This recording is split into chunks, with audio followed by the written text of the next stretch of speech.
Hello students, आज हम आपके सामने एक नए कविता के साथ प्रस्तुत हुए हैं। इस कविता के नाम है नर हो ना निराश करो मन को। इस कविता के कवि है मैथिली शरण गुप्त जी। इस कविता को पढ़ने से पहले हम कवि परिचय पढ़ेंगे, क्योंकि एक कविता को पढ़ने से पहले या समझने से पहले हम इस कविता के जो कवि रहते हैं उसके बारे में जानना आवश्यक है। तो आज हम मैथिली शरण गुप्त जी के बारे में संक्षिप्त में बात करेंगे। हिंदी की राष्ट्रीय सांस्कृतिक काव्यधारा के कवियों में मैथिली शरण गुप्त जी का स्थान सर्वोपरि है। देश और संस्कृति के प्रति प्रेम के अलावा गुरजी के काव्य में उपेक्षित दलितों के प्रति सहानुभूति, गांधीवाद की ओर झुकाव और मानवतावादी दृष्टि मिलती है। यहाँ दो शब्द है, उपेक्षित और दलित। उपेक्षित मतलब अवहेलना करना, ठीक है, और दलित का अर्थ है टूटा हुआ।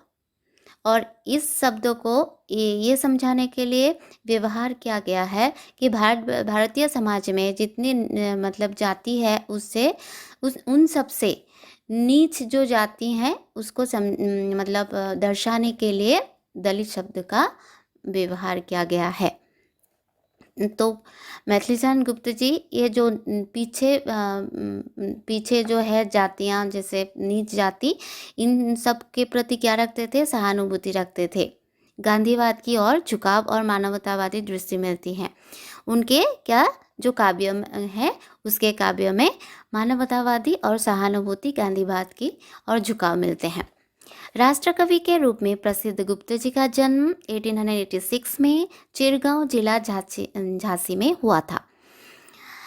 उसके बाद 1912 में प्रकाशित काव्य ग्रंथ भारत भारती ने गुप्त जी को राष्ट्रकवि के रूप में स्थापित किया है।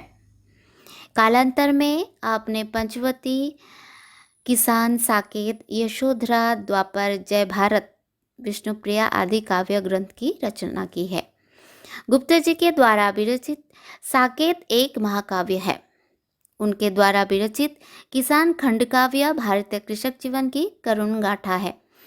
यहाँ जो खंड काव्य और महाकाव्य, कभी कभी प्रश्नों में ये भी मिलते हैं कि गुप्त जी के एक महाकाव्य और एक खंड काव्य के बारे में बताओ, उसका नाम बताओ। तो ये आप लोगों के लिए बहुत इम्पोर्टेंट है। आप लोग यहाँ टिक करके रख दीजिए कि गुप्त जी के द्वारा विरचित महाकाव्य कौन सा है? साकेत है। और उनके द्वारा विरचित खंड काव्य कौन सा है? किसान है। गुप्त जी की काव्य भाषा खड़ी बोली है, जिस पर आपको असाधारण अधिकार प्राप्त था। खड़ी बोली के द्वारा क्या उन्होंने सारे जो काव्य लिखे थे और इसमें उनका क्या था? बहुत अधिकार था, मतलब वो उसमें पारंगत थे। 1964 में आपका स्वर्गवास हुआ। 1964 में गुप्त जी ने क्या किया? अपना देहा त्याग दिया। तो हम आज महान हस्ती के बारे में हमने पढ़ा, जो एक समय की महान कवि थे, जिस इतने महान थे कि आज भी हम उनके कविताएं पढ़ रहे हैं, उनके बारे में हम जानने के लिए इच्छुक हैं।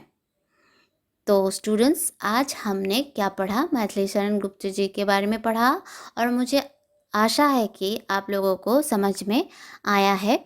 तो फिर हम मिलते हैं नर हो ना निराश करो मन को, इस कविता को लेके फिर हम अगले वीडियो में मिलते हैं।